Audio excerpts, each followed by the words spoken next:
उपराष्ट्रपति का चुनाव के बस 24 घंटे बचे हुए हैं, लेकिन मोदी सरकार की नींव हिली हुई एकदम से, क्योंकि उनके सांसद तो नाराज़ है ही, संघ वाले नाराज़ है ही, अंबानी से उनकी नाराज़गी अलग चल रही है।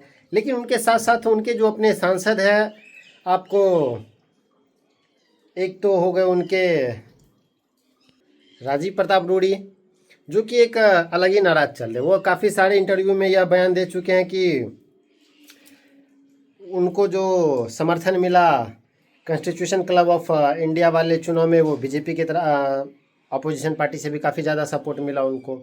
और कहीं ना कहीं माना जा रहा है कि राजीव प्रताप रूडी जो है कुछ सांसदों को अपने साथ लेकर के क्रॉस वोटिंग कर सकते हैं, जिस वजह से मोदी सरकार एकदम से हिली हुई है।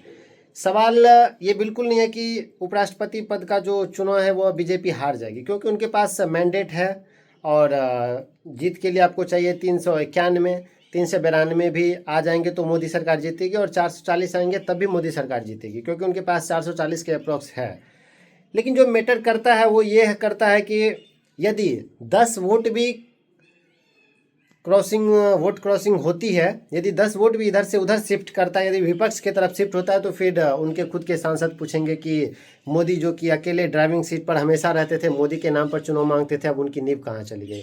जो मोदी विपक्ष से चुनाव इधर ले आते थे, मतदान करवा लेते थे अपने तरफ, वो अब उनका वोट बैंक उधर क्यों जा रहा, उनके सांसद उनको छोड़ करके विपक्ष में क्यों जा रहे। तो बहुत सारे सवाल है। और अभी जब मैं यह वीडियो बना रहा हूँ तो तब तक रिपोर्ट मतलब चुनाव के नतीजे आने ही वाले रहेंगे 6 बजे तक, और तब तक पूरी तस्वीर साफ हो जाएगी। और यकीन मानिए, यदि इस चुनाव में 10 वोट भी यदि क्रॉस वोटिंग हुए तो मोदी सरकार को कहीं इस्तीफा भी ना देना पड़ जाए मोदी जी को अपने 17 सितंबर से पहले ही, क्योंकि तब उन पर एक दबाव भी बनेगा। एक तो गुजरात लॉबी वाला जो दबाव बन रहा है वो अलग बन रहा है कि गुजरात लॉबी कब्जा करके बैठे हुए हैं कि वो अपना पद देने वाले हैं। होता क्या ना कि चाहे आप राजनीति में हो या जीवन के किसी भी सबसे बड़े स्तर पर, आप एवरेस्ट पर चढ़ तो जाएंगे, लेकिन वहाँ आप अपना घर नहीं बना सकते। एक न एक दिन आपको वहाँ से उतरना ही होता है। और ठीक वही चीज़ राजनीति में भी होता है कि आपने सबसे बड़े पद को हासिल कर लिया, जो कि अपने आप में बहुत ही मुश्किल होता है उस पद को पाना, प्रधानमंत्री पद को।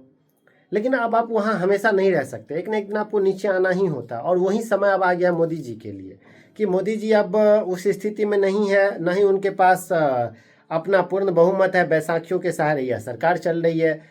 तो क्या लगता है आपको कि कितने वोट शिफ्टिंग हो सकते हैं विपक्ष की तरफ, या फिर से मोदी जी वो अपना जादू दिखा सकते हैं कि विपक्ष के वोट को वो अपने तरफ कर लेंगे? क्या लगता है आपको?